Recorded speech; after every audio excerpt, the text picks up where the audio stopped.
Hello and welcome back to the All to Play For podcast. This is your post-match Monday. I'm Charlie Horner, joined once again by Kieran Lawler. How are you doing? I'm alright, my friend. Yourself? Not too bad, not too bad. It's been a good weekend of football and we're here to dissect all of the action.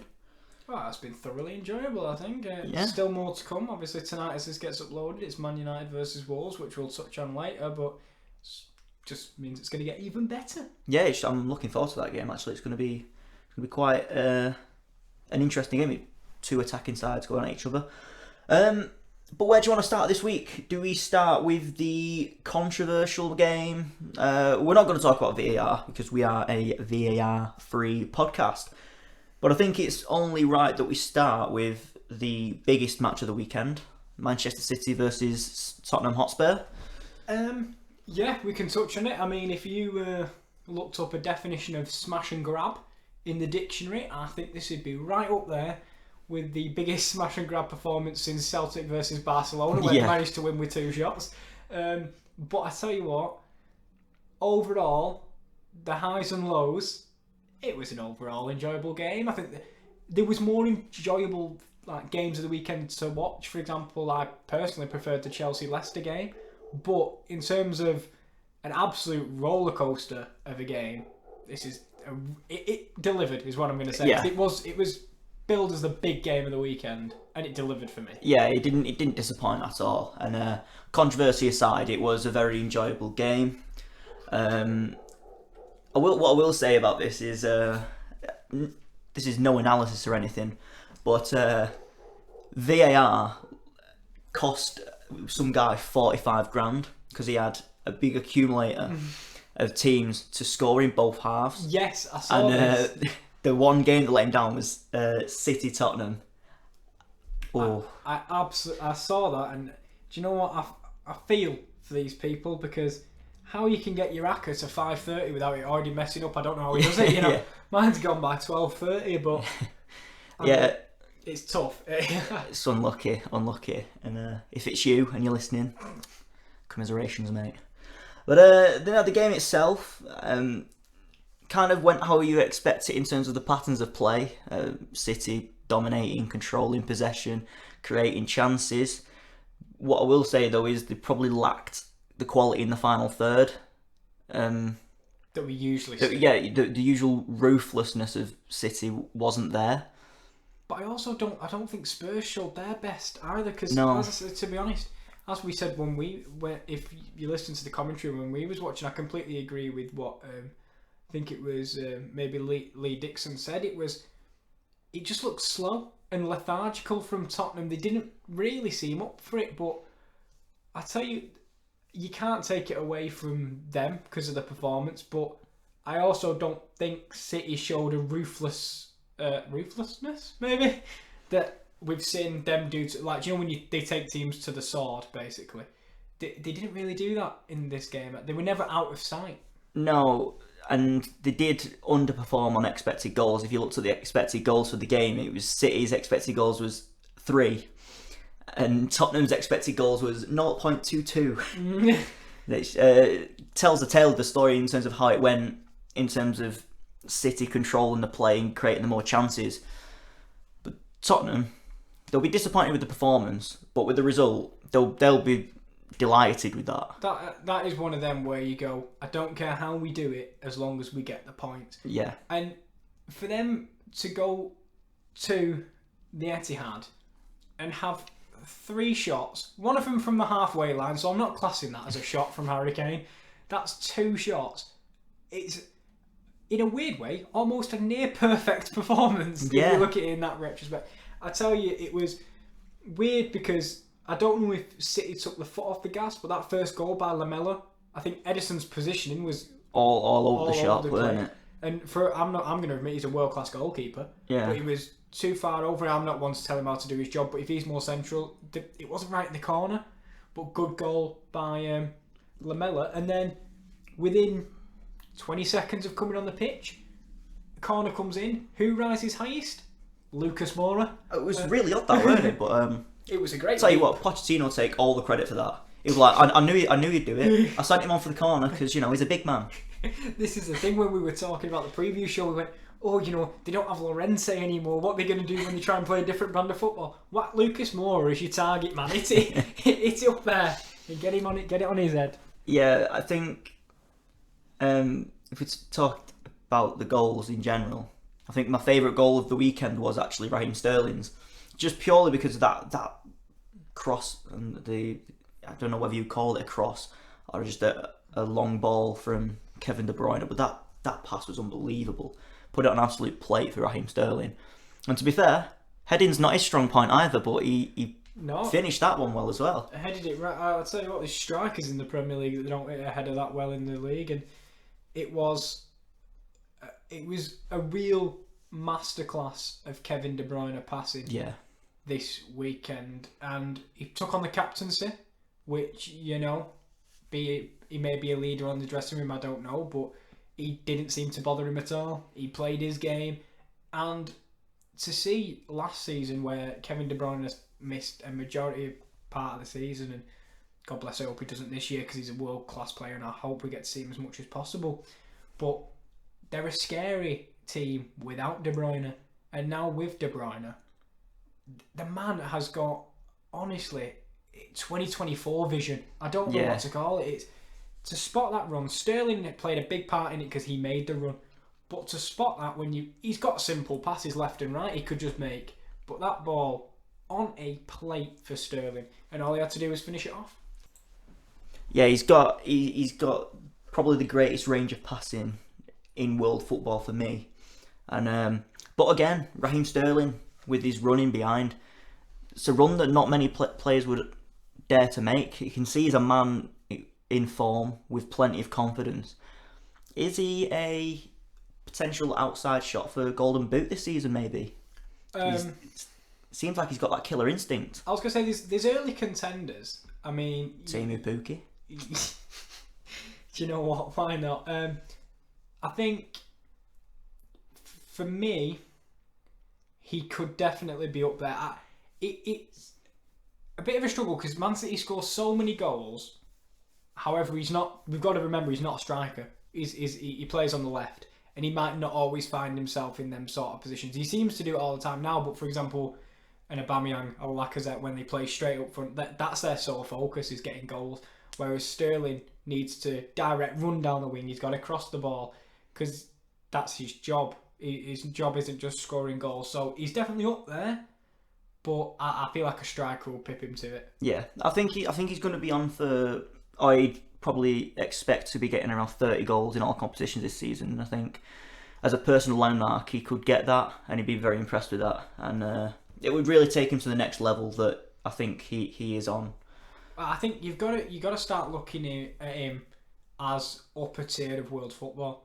Yeah, honestly, I feel like with all the press rubbish that he gets criticised for, and well, he gets criticised for everything, and I'm not really sure why, but he now, with the runs he's added to his game, with the finishing he's added to his game, his all round play now, he's got to be up there in top 25 players in the world and stuff like that. You've got to. He's genuinely world class. I think, to be honest, now Fernandinho isn't first choice, I think Raheem Sterling's the first name on that team sheet every week for Pep Guardiola. I think Pep really does admire him. I personally think Ederson, but well, yeah, fair enough. Yeah. No, I do get your point. Scott Carson's a great goalie. He's up there with that. I remember us talking like pundits and other media people alike have been saying that De Bruyne, he's a world class midfielder. I now want people to. Sterling is just a world class player. Yeah, he really is. And I really like I know we're talking about this game for quite a while, but I just want to mention Aguero's goal as well. Another De Bruyne assist. Yeah, an instinctive touch into that bottom corner. Just not a lot of power on it, just a little flick in that far corner, and that's what he's been doing for years, 10 years now. I was going to say, just when you think, like, you wonder as players get older, what's the season where they're going to, lose their touch almost? Well, Zlatan's still going at 35 and he's not lost his touch yet. But because you look at who's on the bench and you've got Jesus and you think, what's Jesus got to do to nail down a starting 11 place? And then Aguero comes in, and then you go, that's why he doesn't start every game. Because if you're Guardiola and you've got them two as your starting two strikers, there's not many two best strikers in like a pairing like that, which you can sub one off for another in the league. Aubameyang and Lacazette are up there, but I can't think of another one as good as that. They do complement each other really well in terms of they're going to push each other both on the pitch and off the pitch in the training ground every week. Because you see, Jesus starts against West Ham, he scores, but then he's straight out the team, and Aguero scores. It's really, really competitive, and I think that's the ruthless nature of Manchester City and Pep Guardiola, and that's why they win so many trophies and titles, and that's probably why they're going to continue to do that, because they have this ruthless nature. Fernandinho, one of the best players. Well, you're getting on a bit now, so we'll bring in Rodri. It's absolutely ruthless. And same with Kyle Walker. They've literally only brought him in to go, if you drop your form, well, you're not in the team anymore, so you better start playing to the highest quality or you're just going to get swapped out. And as you can tell, the competition between Aguero and Jesus is fierce, but the competition between Aguero and Guardiola on the sidelines was quite an entertaining watch as well. Yeah, I think there was reports that he wasn't happy with his defensive duties on the corner where Lucas scored. So that's why they had the falling out on the touchline, which is a bit odd, considering he scored. But I mean, and he's a striker. Yeah, I don't know whether it was a specific instruction that Aguero had to mark Lucas or something. But I don't know. But it was a good game and a good share of the points, and it adds a bit of interest into the season because Liverpool got 6 out of 6 and Manchester City have got 4 out of 6. So bring on the title race. That's what I say. Do you want to move on to the teams that are 6 out of 6 then? Because we've got Liverpool who played this weekend against Southampton. A few scary moments for Liverpool in this game. Adrian being the biggest scary moment, as he decided to do the same thing twice and he couldn't get away with it twice. Not blessed with his feet like Alisson, is he? No, he's not your typical Spanish player, is he? No. He's no David Silva. No. I'll give him that. Considering that they had to go out to Istanbul and play 120 minutes and a penalty shootout and all it entails with that and the travelling, they did well. I mean, it wasn't a vintage Liverpool performance by any means, but they got the job done. And obviously, you had the scary moments in the last 10 minutes or so where, okay, Southampton had a few chances where they could have got back into the game, but I would say overall it was quite a routine, comfortable victory. I don't think you could have expected the same level of Liverpool performance, because as much as we say, oh, they're professional athletes, but they've got to fly, which means they ain't training. They then got to go and play 120 minutes in a hot country.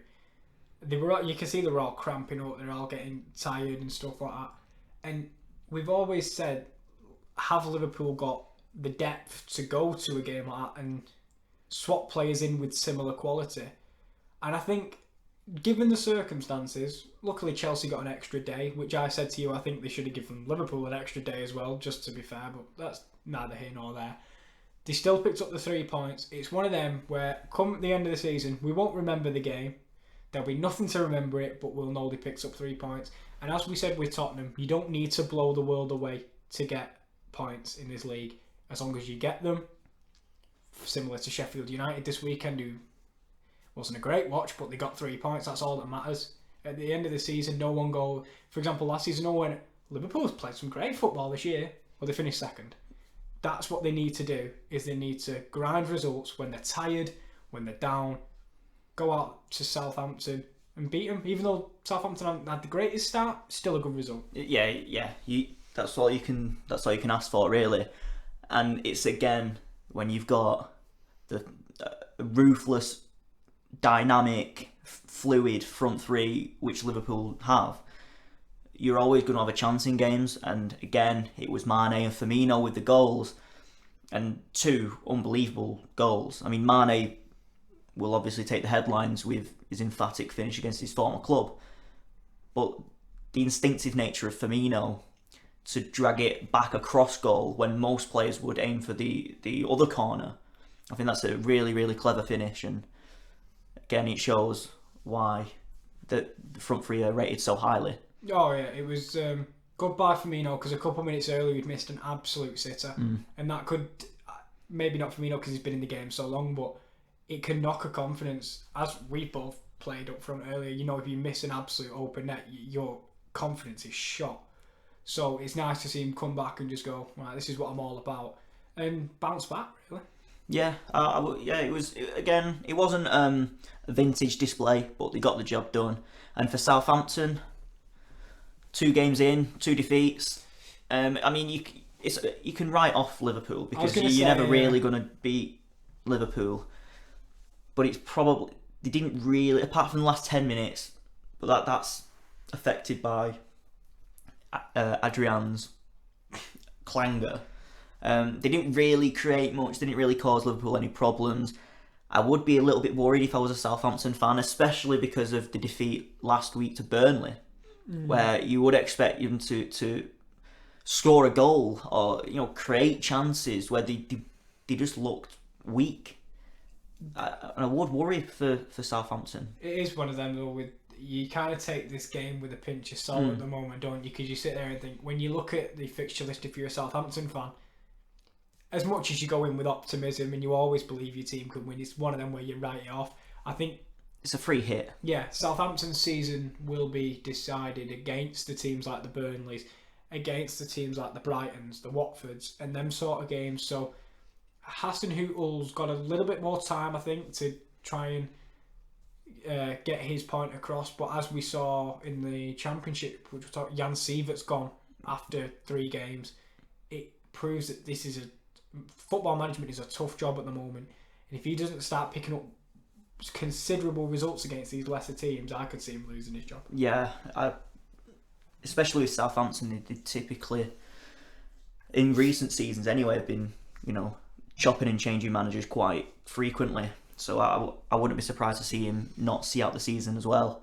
But yeah, that's. I think that's enough we need to say about that game. It was just a simple game. Would you want to move on to Frank Lampard's Chelsea? Yeah, sure. Because that was, I think we're both in agreement that was a very entertaining game. No doubt. And 2 teams who genuinely just attack for 90 minutes and just... Chelsea dominated the lion's share of the first half, I'd say. Yeah, I was going to say, I think it was a game of 2 halves. I think definitely, yeah. Chelsea were dominant in the first half and could have been 3-0 up after 5 minutes. And Leicester grew into the game and had a fantastic second half. But I was really impressed with the way that Chelsea were pressing Leicester. And again, considering that they've had to fly to Istanbul and play 120 minutes, the way they pressed, it was very compact, it was very aggressive, it was all as a unit. It really looks like Frank Lampard's drilled them into doing that over the summer. And of course, it's going to take time to master. Okay, last week you got absolutely leathered off United. But I think drawing 1-1 with Leicester isn't a bad result. And you can see with the performance that if they didn't have the midweek game, perhaps they could have gone and got all 3 points there, because they did seem to tire out a little bit in the second half. But especially Mason Mount in that press, and that's obviously how he got his goal, was particularly impressive. He's been the most impressive player for me in their both opening games. I was impressed with him away at United, as unfortunate as the defeat was. But I think with Chelsea, it's maybe it was the game in Istanbul, but it's just the style of play that they want to play. It's difficult to do that for 90 minutes straight, and there will be petering off during the game. And it's when you are high press and when you are having these chances, if you think about it, they only got the goal because of a Leicester mistake. If you take away that Leicester mistake, I'd like to see a more ruthlessness from Chelsea, and I'd like to see them... They should have scored more goals in that game, and obviously hindsight's a wonderful thing. There was obviously different factors, but if you take away that mistake, they didn't score in the game. So what I'd like to see from Chelsea is just a few... It's easy to say a few more goals, but you've got to... With such a great performance as it was in the first half, you've got to make it count. Yeah. You can press as much as you want for 90 minutes, but if you don't score a goal, everyone can say, well, they played well, but they didn't get the end product, which it's got to be a worry, because Leicester, we saw in the second half, they came on strong and they could have had 3 or 4. So yeah, for me, they had a few chances, especially in the first 20 minutes. They had quite a few opportunities, and it was just that last. It was the finishing that let them down, really. Pedro had a volley where he should have put it on target, really. Missed the target. I think that's potentially to do with they don't have a top quality striker. They're having to interchange between Tammy Abraham, and he was dropped this weekend for Olivier Giroud. Where's Batshuayi?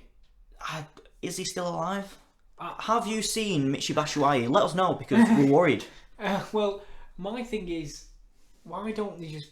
If he's around, I don't know if he is. He may be injured. I've not really done the research, which is my bad. But if he is fit, surely there's a spot on the bench for him, at least. Because if you're saying Giroud gives you a certain type of thing, Tammy Abraham kind of gives you the best of both worlds. But Batshuayi's proven over the last couple of seasons. When he went to Dortmund, he was absolutely class. When he went to Crystal Palace, he was getting them goals. I'd just like to see him get a chance at least trying to... It's odd because, like you say, out on loan, he's done all right. He just never really got a clear run in the Chelsea side. Whereas Olivier Giroud and Tammy Abraham seem to be getting all the minutes. I mean, that might just be a managerial decision, a tactical decision. I'm not too sure. But Chelsea aside, I was really impressed by Leicester's character to come back into the game in the second half, and particularly it was in the midfield. There's a lot been said about Leicester's midfield over the last few months with the talent they've got in there: Maddison, Tielemans, and Ndidi, Hamza Chowdhury. Prior on the bench. Yeah. But it was Tielemans and James Maddison that caught my attention the most yesterday, and particularly Maddison. He was unplayable in that second half. Everything that Leicester did came through him. Obviously, he took the corner for the Ndidi goal, but it was so much more than that. And if Leicester just managed to sort out that final ball, they could have easily took all 3 points. It was that last final pass, everything through the midfield, getting it out wide in the channels, brilliant. But just that final pass getting into Jamie Vardy, because everyone knows about Vardy. If you give him half a chance, he'll probably find the back of the net. It was a weird tactical setup from Rodgers, because he played with wingers, but none of them were wingers.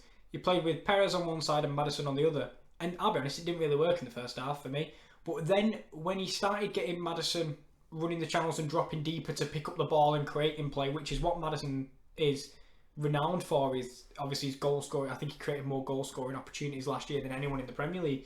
When he dropped deep, when you get Maddison on the ball, even if he was in a wider position, he controlled the play. Yeah. I understand it was probably just a tactical setup for the Chelsea game, because I think when they do play at home, they can play Maddison in that central area. But for me, that tactical nous from Brendan Rodgers, to me it proved Chelsea may have the better players, but Rodgers has a better tactical understanding of the game than Lampard does. For example, when things aren't going Chelsea's way, we questioned what is Lampard's plan B. And in that second half, I didn't personally see one. It was kind of like for like swaps. We'll take off Giroud, we'll bring on Abraham. There doesn't seem to be a different route they can go. Whereas with Rodgers, because he's been in this game for so long, he knows how to get around teams by just manoeuvring players, bringing them in, bringing them a little deeper to start the play. And I think Leicester are a team to watch. Yeah, I've made it no secret before. I don't know whether I've mentioned it on this podcast, but Brendan Rodgers is my favourite manager in the league. I think he is probably the most underrated manager in the league as well. I genuinely think he's up there. Obviously, you've got the top bracket of Pep, Klopp, and Pochettino. Take that class aside, I think Rodgers is right up there with maybe Unai Emery. I was going to say, I think 4th and 5th are him and Emery. Yeah, but he's top quality. And I did like the like you mentioned, the way he used the wingers, because he brought Maddison a little bit more narrow, but then told Jose Perez to just stay wide, run that channel, keep Emerson working. And obviously against smaller teams, and especially at home, that's going to work absolute wonders for Rodgers, because if you keep Perez up the pitch, maybe making the late runs, then you've got two dangerous strikers in there, Jamie Vardy and Jose Perez coming in from wide. No, They're going to score goals from that. I was going to say, from the first time this is the first time I've seen Jose Perez in a Leicester shirt. As he said, it was just that final thing missing, because I remember he played a through ball to Vardy and it was just a yard too long. Yeah. And everything seemed a yard too short or a yard too long for Vardy, and it's just a shame. There was a few moments like that. I think there was about 5 or 6 times where, whether it was Maddison, Tielemans, Perez and Didi, they couldn't get that final ball to Vardy, and if you do, you're going to score. I was going to say, I remember a time towards the end of the game, I think there was 5 of them counter-attacking, and Tielemans had an option left, an option right, an option down the middle. He had too many options that he just kept hold of the ball, and then he got dispossessed. I think if he can work on some slight decision making, because Tielemans is still a young kid, for God's sake, he's world class for a young kid, but if they can just work on that final, either decision making or just accuracy of the pass, Leicester, as I think you mentioned on Twitter, can push the top 6. I think they'll push the top 6 all the way, and I think they will be the best of the rest. I think they are the best side outside that top 6, in my opinion. Just quickly, what do you think of because they had to obviously replace Harry Maguire? What do you think of Sionku's performance? I think in both games, actually, because he played against Wolves as well. I think he's been really impressive, and I think he's repaid the faith that Rodgers has placed in him, saying we don't need to sign a centre back because we have Sionku. There was a few moments sort of an experience where he kind of got dragged into the midfield because someone picked up the ball, and it kind of left Evans on his own. I think that was early in the first half. Yeah. I saw him kind of run into the midfield to get the ball, and that obviously shows a bit of naivety, because again, it's another. I was going to say, I think he grew into the game as Leicester as a collective did as well. I think Chelsea came out the blocks at 150%, and so that's going to affect any side. But as you grow in the game, he did seem to calm down and he looked solid. I think that's just a decent centre-back partnership there with Johnny Evans. I think there's something to build on. And yeah, I like the faith that Rodgers placed in him. Yeah, it's good, and I'll be honest, as I said, I just look at Leicester this year, and there's just an aura about them this year that for some reason wasn't there last year. I think given Rodgers has had a summer to work and work on his tactics with the team, I don't know why I can see them being right up there this year. The only issue is the depth of the squad. I don't. If you get a few injuries, especially if Jamie Vardy gets an injury, I struggle to see. Can Iheanacho come in and make a difference? I'm not too sure. Maybe you could put Jose Perez up front and then bring Marco Brighton to the side. Okay, but I just worry about the depth outside the starting 11 or the starting, or maybe the first 15, 16 players. Yeah. Maybe, other teams might have a bit better depth. So if Leicester get a few injuries, maybe they might finish a few places down in the table. But yeah, I'm just impressed, and I hope they do well, because I do like Leicester and I really like Brendan Rodgers. And their style of play in that second half, they proved that they can go toe to toe with these big teams and with these big players. And as I say, with Brendan Rodgers' tactical nous, they could cause a few problems. Yeah. Another game that you watched this weekend, and you were covering live on Twitter, at Key Lawler, for anyone who wants to follow Kieran. For all them live updates during the game. Arsenal versus Burnley. Oh. You seem to enjoy that game, and particularly the performance of one man. Oh, I tell you, Danny Ceballos, Jesus. He did look very, very good, I must say, when I saw the highlights, and he seemed to run the show, didn't he? I was going to say, I'm not going to say pay whatever for him right now, because it's only been one game, but if he can keep this up, I don't care what Real Madrid want for him, Arsenal need to get this man, because his close control on the ball, his dribbling. I remember there was 3 players around and he took it past them all and earned a foul. That's what you want from a midfielder. And I tell you what, he's got 2 assists, so he had the passing area to his game. And as you saw, I absolutely waxed lyrical about him on Twitter this weekend, but he proved every single person that he's a top quality player, and what a loan signing. Yeah, I was really impressed by two things in particular. Is agility to move away from defenders or opposition midfielders, where he'd just drop a shoulder and just turn. That was something I was really impressed by. And again, we talked about it with De Bruyne earlier, but his range of passing, whether it was just spreading it out wide or putting a ball over the top for one of the strikers, or just playing it short to another midfielder, the amount of passes he can play, different types of passes, really, he brings something completely different to Arsenal's midfield, and probably something that they haven't had since Cesc Fabregas was there. That's the kind of player he reminds me of back when Fabregas was at Arsenal.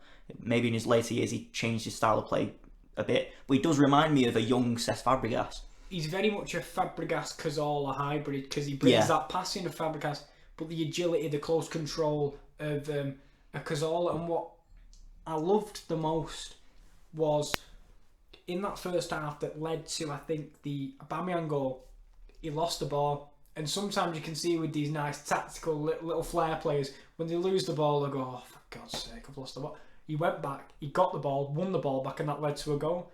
It's that level of work rate and intensity that, partnered with the passing and the dribbling, can make him an absolute quality midfielder. And he is. And he, honest to God, put in a man of the match performance. I could not say enough nice things about him this weekend, genuinely. Yeah, there's a few things that he could maybe be exposed with, because I feel like you have to play an extra defensive midfielder if you have him, especially if you're playing a top side. Yeah. Because defensively, I don't know whether he's going to be strong enough to battle in midfield with some of these other midfielders that the top clubs have.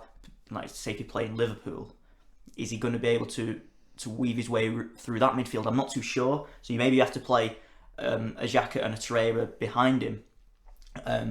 But yeah, it's certainly a promising performance to build on. Well, that's what I was going to say. If I was an Arsenal fan and they play with like a 4-2-3-1 almost, and that attacking midfielder slot is free, I would give that to Ceballos over Ozil this season any day of the week. And I know you're paying Ozil a massive amount of money, and I know Ozil has his moments, but if you want someone to play Emery's style, I think that's why he's got Ceballos, because he does bring that flair, but he sticks to his role as well. He's not naive.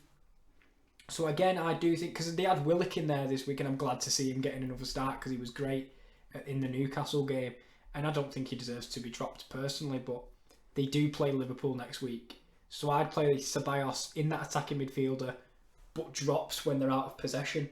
You're going to have to make that a 4-3-3 or a 4-5-1 when you're out of possession, especially against Liverpool. Especially. So, but to see him win that ball back straight away, that'd be what I'd like to see from an attacking midfielder. Say if you're trying all these mazy runs and you do lose the ball, for him to get back straight in and go, not happening today, and taking the ball. It happened to Willock away at Newcastle. Do you see a space for Ozil in this team if he's not willing to do that? Not for me personally. I think these two players deserve a chance more than he does. I agree, yeah. And on the topic of Willock, it's good to see as well Reece Nelson coming back off his loan spell at Hoffenheim, and he's done all right as well. Couple of appearances. He's not like been a standout performer, but he's been solid. And again, it's something that he's going to get confidence from. So he's only going to improve with that confidence.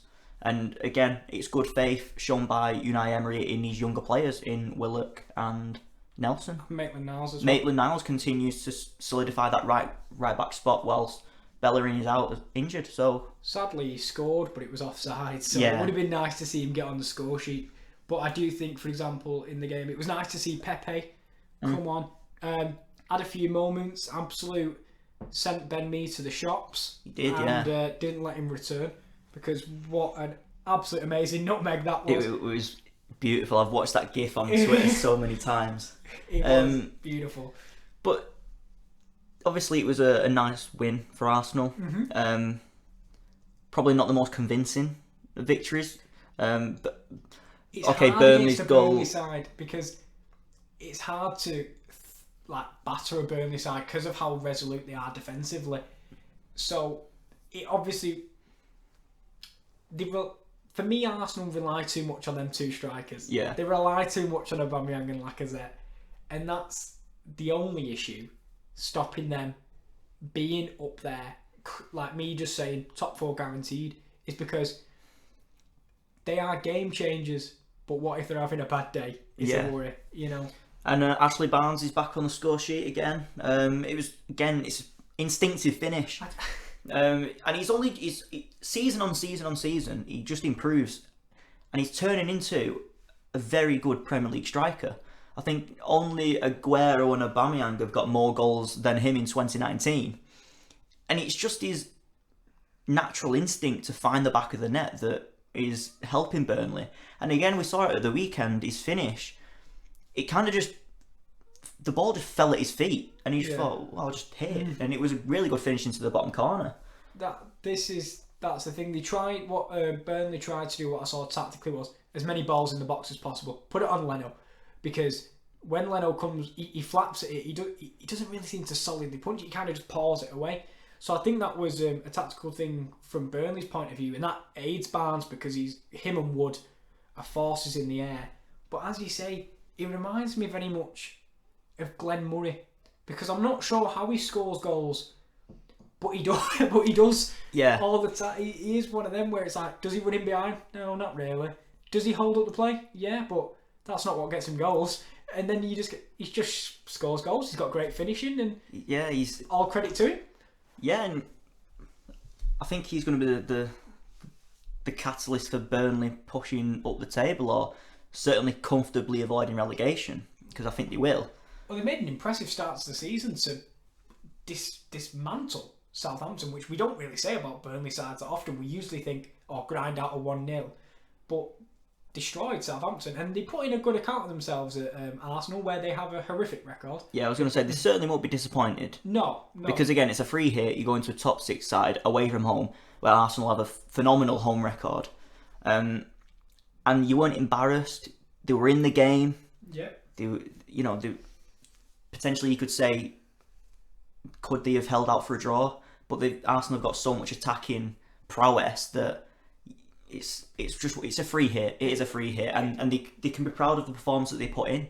It's one of them where it pays to have the world class players to change a game. Yeah. You can have. I feel bad not calling Ashley Barnes world class, but you can have your Ashley Barnes, for example. But when you've got players like Aubameyang and Lacazette, you can bring Pepe off the bench. You've got Ceballos in the midfield. They're gonna win games. Yeah, they're just stronger than Burnley. Exactly. So you look at next match is a test for Arsenal. That's when we see the integrity of how serious they are about the season. Yes, they're going away to Liverpool, where again, atrocious record, but if they can even get a point in that game, you've got to think about them being top 4 contenders this year. Yeah. We'll move on now to my personal performance of the week. Golf, yeah. Norwich. Took Newcastle apart. Yeah, they were brilliant, Norwich, weren't they? And Teemu Pukki getting his hat-trick. People wrote him off before the season even started, saying, he's not... Could he make the step up? Yeah, I think we even questioned it in our prediction podcast, and he's just proved everyone wrong. His instinct to just find the net. And they weren't even lucky goals. There were 3 very good finishes. The first one, the volley, alright, Dubravka should probably keep that out. But the technique on that volley was fantastic. The hat-trick goal where he just nicked the ball off Cantwell and just placed it wrong-footed Dubravka. It was fantastic play. And all round Norwich, the way they passed it through Newcastle's lines, the way that it was just so fluid. Newcastle couldn't keep up with it. Well, and that's worrying for Newcastle, but brilliant for Norwich, because they've shown everyone, alright, they got emphatically beaten off Liverpool, but people thought, they put in a good performance in the second half.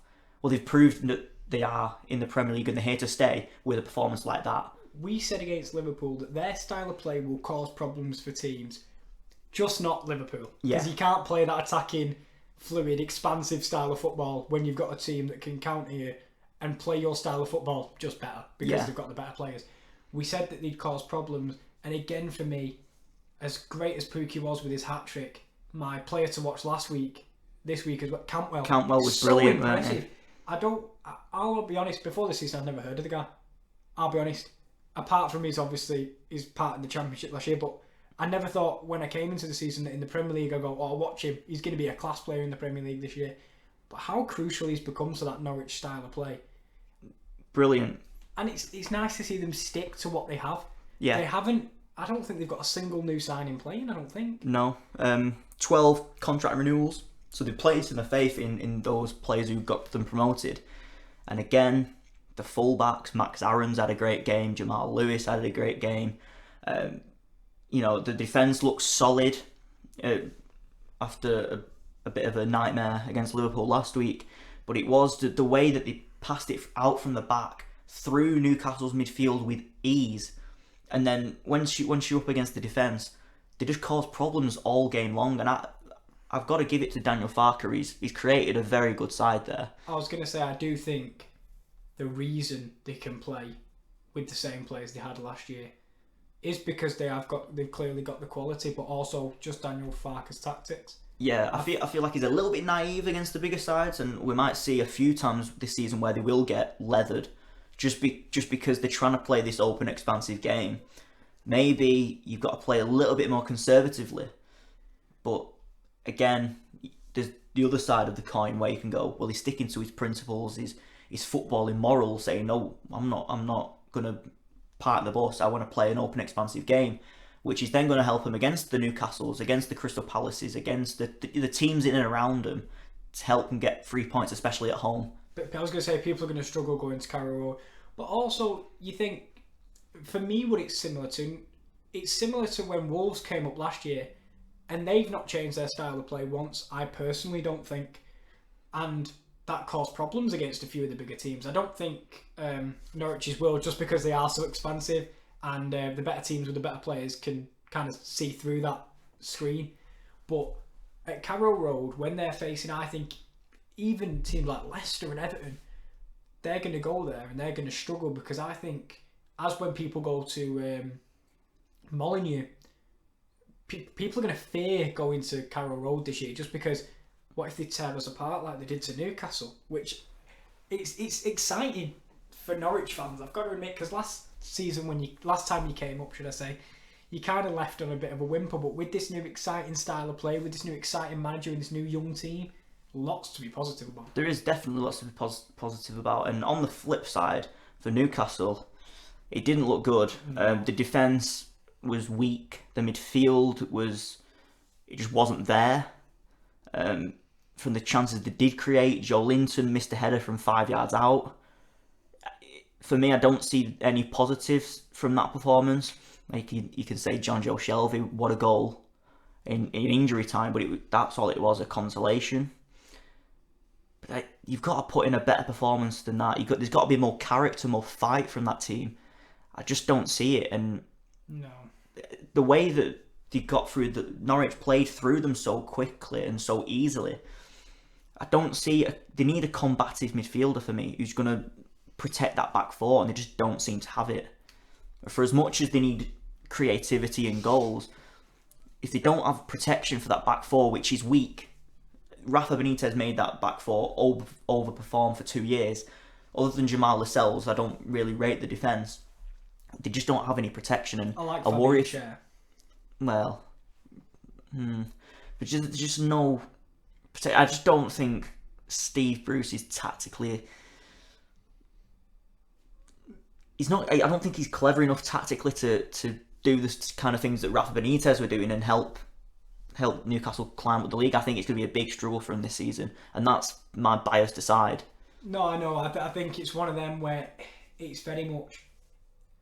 As I'm going to try and defend Steve Bruce a little bit here, but it's not his side. He's not. He doesn't really know. You've got to.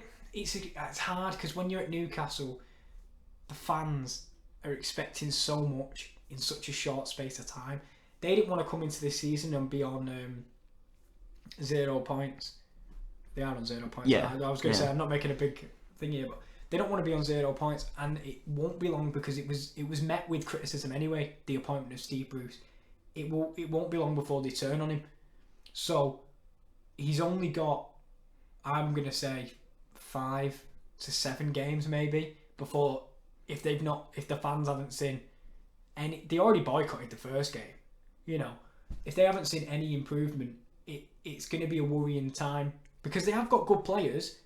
It's just the atmosphere around the club and the tactics aren't there, and it's just negative. It's just all negative.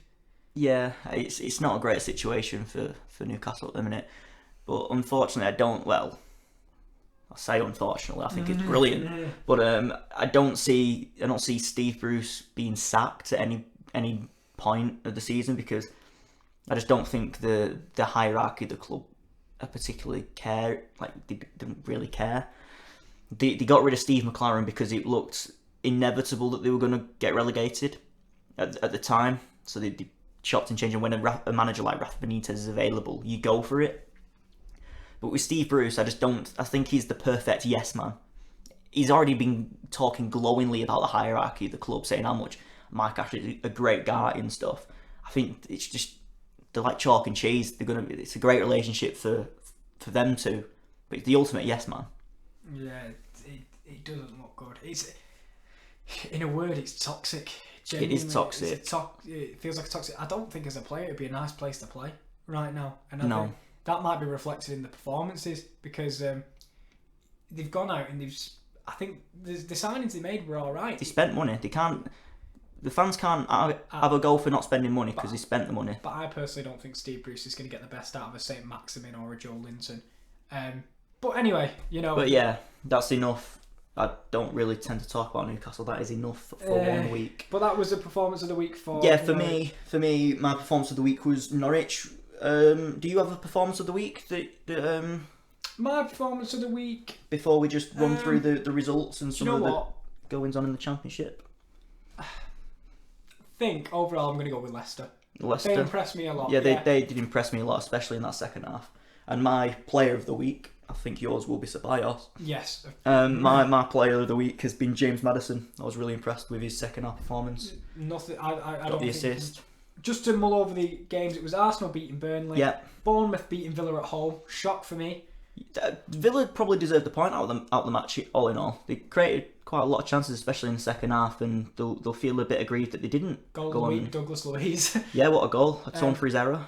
Brighton, 1-1, could have been 2-1. Trossard, we questioned him before the season. We said he had a great record in Europe, bringing it over. 2 great finishes. Yeah, Graham Potter continuing his good start at Brighton. I think it should have been a win, personally, but yeah, they play some good football, so that's alright. Good on them. More pay Mr. Sitter, sadly. Yeah. Everton beat Watford. Everton, the only team to keep back-to-back clean sheets in the league this year. Yeah, well, potentially though, you could say that again, Watford will feel aggrieved that they didn't get a point either, because I think they potentially could have done a little bit better. I know Watford fans are a little bit up in arms about the performance and putting a bit of pressure on Javi Gracia, but I think they were all right. No, I think they'll be fine. Yeah. I was going to say, and Everton as well, we were talking before the season, only 2 senior centre-backs, well, 2 clean sheets. Yeah. So what do we know? Next up, Norwich obviously beating Newcastle, Liverpool beating Southampton, City beating Tottenham, Sheffield beat Crystal Palace. Yeah, that's a great result for them. They needed to win the first home game, just keep the feel-good factor going, and 4 points from 2 games. Especially against Palace as well, because Palace have had all this controversy during the window. Be interesting to see if Zaha kind of regains the form, or he does what some players do and just goes, well, I don't really want to play. Down tools and just wait for January to come along and get that move, like Van Dijk did at Southampton. And obviously Chelsea drawing with Leicester, and it's Wolves versus United tonight. Do you want to quickly pop a score prediction for Wolves versus United? Oh, that's incredibly tough. 3-2 United.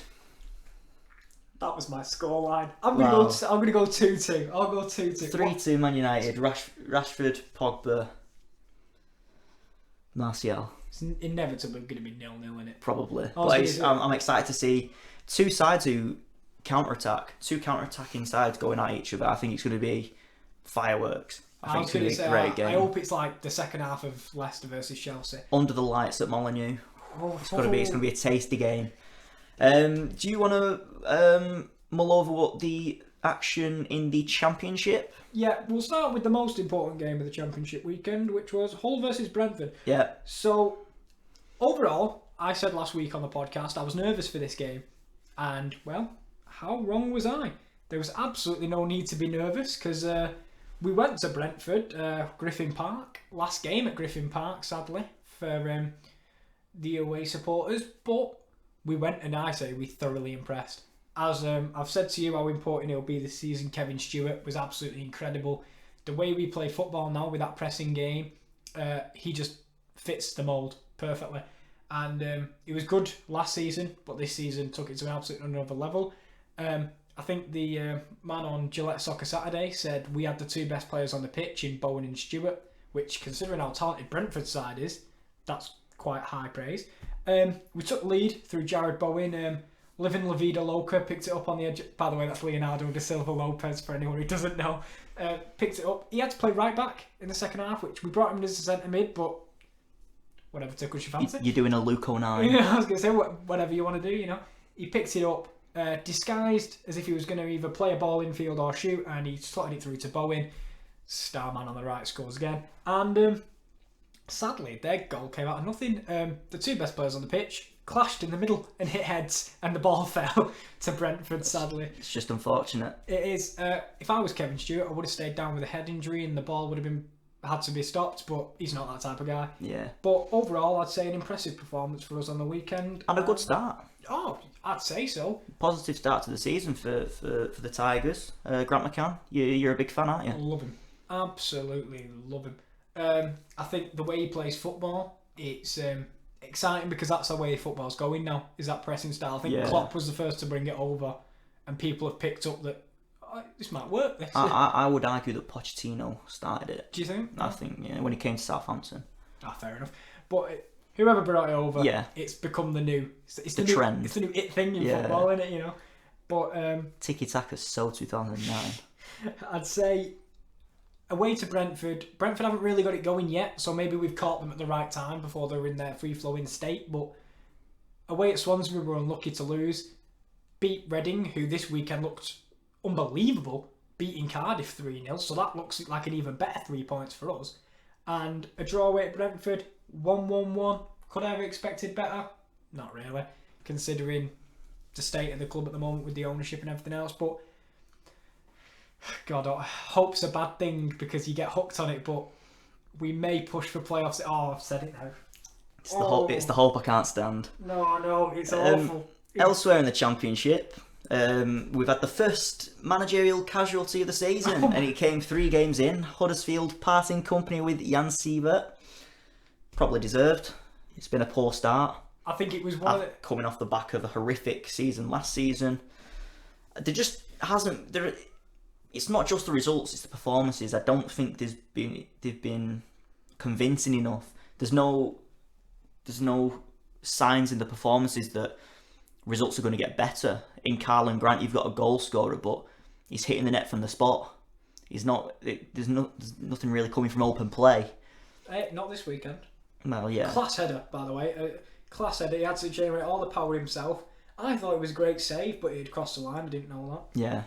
Yeah. They were defeated 2-1 by Fulham on Friday night. Good away victory for Scott Parker's side. I think, as we said earlier about free hits, I think last season in the Premier League for Jan Sievert, it was kind of, will you come in and plug a gap just while we inevitably are going to get relegated? And if you keep us up, I think we'll make a statue of you. Was basically, long story short. I think that was the official meeting, I think. And this season, coming into it, they had to start well because bless them fans, man. They've not seen a win in a long time. I know how it feels. Don't worry. Don't worry. But yeah, I think it was so crucial for them to make a good start. And as I said to you, I think that loss to Lincoln in midweek, as much as it was a cup game, I think that was the only reason they kept him on. Because, for example, if that was a league game and they'd been beaten by, say, Barnsley away or something like that, so they kind of just went, right, that was a really poor performance, but we'll give you another game because it's a league game and it's crucial. Unfortunately, you just couldn't get it. Yeah, it's going to be interesting to see who comes in and replaces him. But I think our prediction at the start of the season, Huddersfield languishing in mid-table, is probably about right. Elsewhere in the Championship, West Brom overturned a 1-0 defeat into a 2-1 victory against Luton away. Grady Diangana impressing with 2 goals in 6 minutes, getting his first 2 senior goals. It's a good victory for Slaven Bilic's side, that. And it's good because Diangana's in good hands, because Bilic obviously probably knows him from his West Ham days. And Luton, from what I know, again, put in a great performance, but can't quite get the result. And I think it's going to come, though. Yeah. I think it will. They'll start to, especially at home. I think West Brom, it's a tough side to beat. Oh, I think, definitely. There's just typically going to be a stronger side than Luton. But then again, I think going to Kenilworth Road, it's a tough place to go. So it was kind of the better team versus probably the better camaraderie and atmosphere. But I don't worry for Luton. This is the weird thing. They're 3 games in now, and I think they've picked up a point, is it? Possibly. Yeah. And I kind of sit there and I go, it's all right, because they'll get out of it. Yeah, because they put in a good performance over the weekend. They were unfortunate against Cardiff, and then they obviously played out that phenomenal draw on the opening day. So yeah, I don't really worry for Luton either. But elsewhere, Just realised I had them going down in my prediction. I worry for Luton. just realised that in my head. But Nottingham Forest, emphatic victory over Birmingham. it's about 3-0 at home. I feel bad. It's about time, right? Because we said Birmingham were going to do rubbish this season, and then they went in the first 2 games and were undefeated. Yeah. Proves to know we know something about football. Yeah. Stoke still without a win. Yeah, again, 2-2 against Derby. I mean, it's not the worst result in the world, but you're worried. He's got to be winning out of time.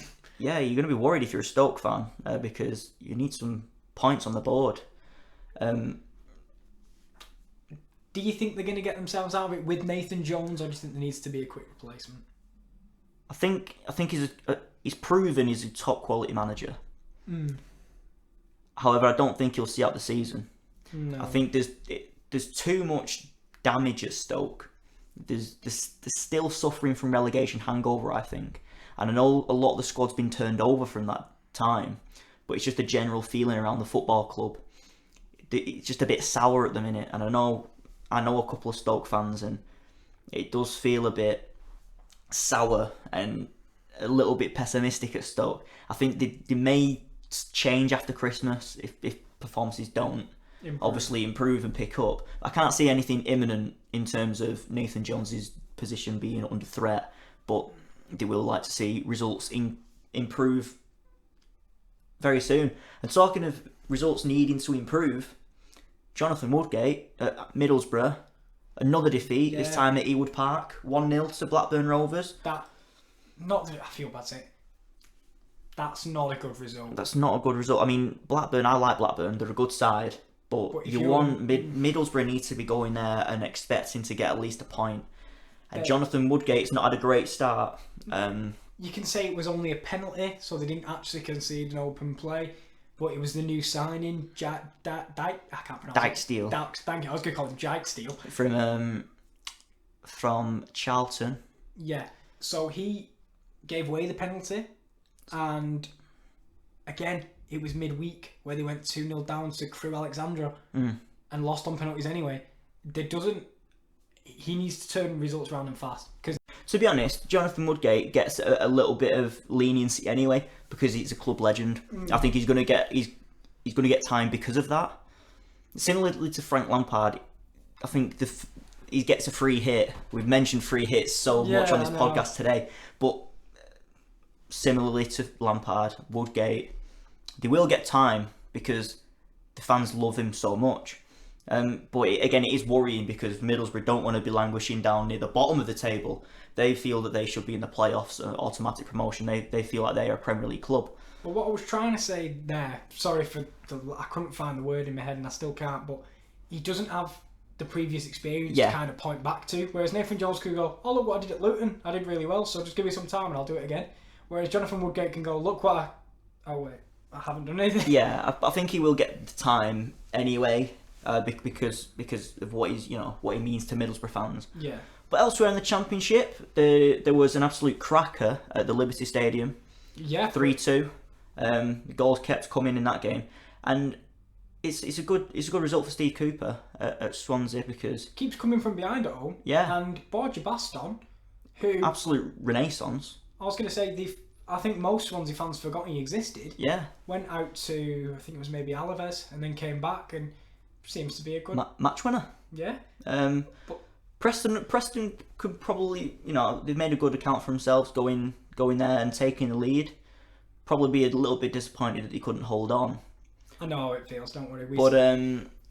But yeah, I think Preston will be happy with that. The two promoted clubs played an absolute cracker as well. It was 2-2 at Oakwell as Barnsley drew with Charlton. They are still unbeaten. Yeah. Charlton are still unbeaten. We talked about all the problems they had. I personally had them to stay up. I'm not saying I'm the oracle, but I am. Lyle Taylor getting a late penalty. Yeah. They just don't seem to want to get beat. No, again, we mention, I think this is every week we mention what a great job that Lee Bowyer is doing. But he just is. Barnsley will probably feel like that's a game that they would want to get 3 points from. So they will be aggrieved with that. But I feel like any team that played Charlton going into the season would go, that's a game we have to win because of the situation. But no one's managed to. I think they will run out of steam. But again, it's Lyle Taylor. It's that man. It is. Albeit from the penalty spot this week, but he's still in the goals. And as long as he's firing, Charlton are always going to have a chance in games. Definitely. Bristol City defeated QPR at Ashton Gate 2-0, which is a bit of a surprise. QPR have had a strong start to the season. They played some really good stuff under Mark Warburton, but Bristol City just edging that one out. And obviously, as you mentioned earlier, Reading had a great victory against Cardiff at the Majeski Stadium. They outdid themselves. And Neil Warnock will not be happy with that result. No, not at all. He wasn't happy with the first half performance. I think he'd made all 3 substitutions by half time. And that was one due to an injury and the other 2 just because he wasn't happy. But I tell you, that Puskás, great first goal. He's a great second goal. He's living up to his name. However, he did miss a sitter in the second half. So Puskás. He only scores good goals. Yeah. Doesn't matter. No, I was going to say, because as Cardiff were pushing forward, you could see they were just exposed to a counter-attack. And Lucas João, Puskás, everyone, I'm going to say, among most Championship fans, worried for Reading just because the way they'd had the past, it's got to be about 5 seasons now, but when they've been down there, I think since they reached the playoff final against Huddersfield, it's been downhill since then, really. And I worried for them as well, but they've made investments. They've bought João, they've brought in Puskás, they've brought in Morrison at the back, which gives them an experienced, solid head. They've still got more, Miazga. I'm not saying they're going to push for playoffs because I don't think they will, but it's a promising start. I think there is definitely some positives to take because I said they were better. They were the better team than us in the second half, definitely.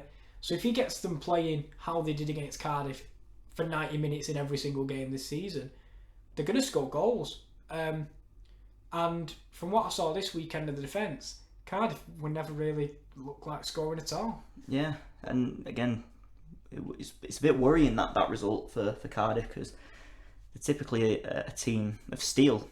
But that wraps up the Championship. Just quickly, it worries me that they sold Bobby Reid. Yeah. Or, as he wants to be known, Bobby Di Cordova Reid. Yeah. And Kenneth Sahore, because they brought in that Glatzel, but can he get the goals? I don't know. But now we're mentioning the most important game of the weekend and the most important team and the best team that the world has ever seen. It's Sunderland AFC. What a victory over Portsmouth at the weekend. It was live on Sky Sports in front of 30,000 at the Stadium of Light. First victory of the season. I never doubted Jack Ross for 1 minute. What a man. It was a more solid performance this weekend from the lads. And Chris Maguire just loves scoring against Portsmouth. It's great. And it wasn't a 1-1 draw. And it wasn't a 1-1 draw, so I'm so happy. Yeah. But yeah, we looked solid. When we needed to create chances, we did. and it's a great platform to build on. And let's go and absolutely destroy Rochdale away tomorrow. Oh, and also, if you are listening to the podcast, Sky Sports tomorrow night, Hull versus Blackburn. We are the featured game on Sky Sports, so I'm not going to tell you to watch it, but watch it. Yeah, and we'll look forward to a nice 4-0 victory tomorrow night for Sunderland at Scotland. But yeah, that is the All to Play For podcast. That is your post-match Monday. We will be back on Thursday for the Thursday team talk. Please do make sure to follow us on Twitter at All to Play For Pod. Follow Kieran at Key Lawler and follow me at Charlie Horner _. Thank you very much for listening. It's been a pleasure, and we shall see you again on Thursday. See you later.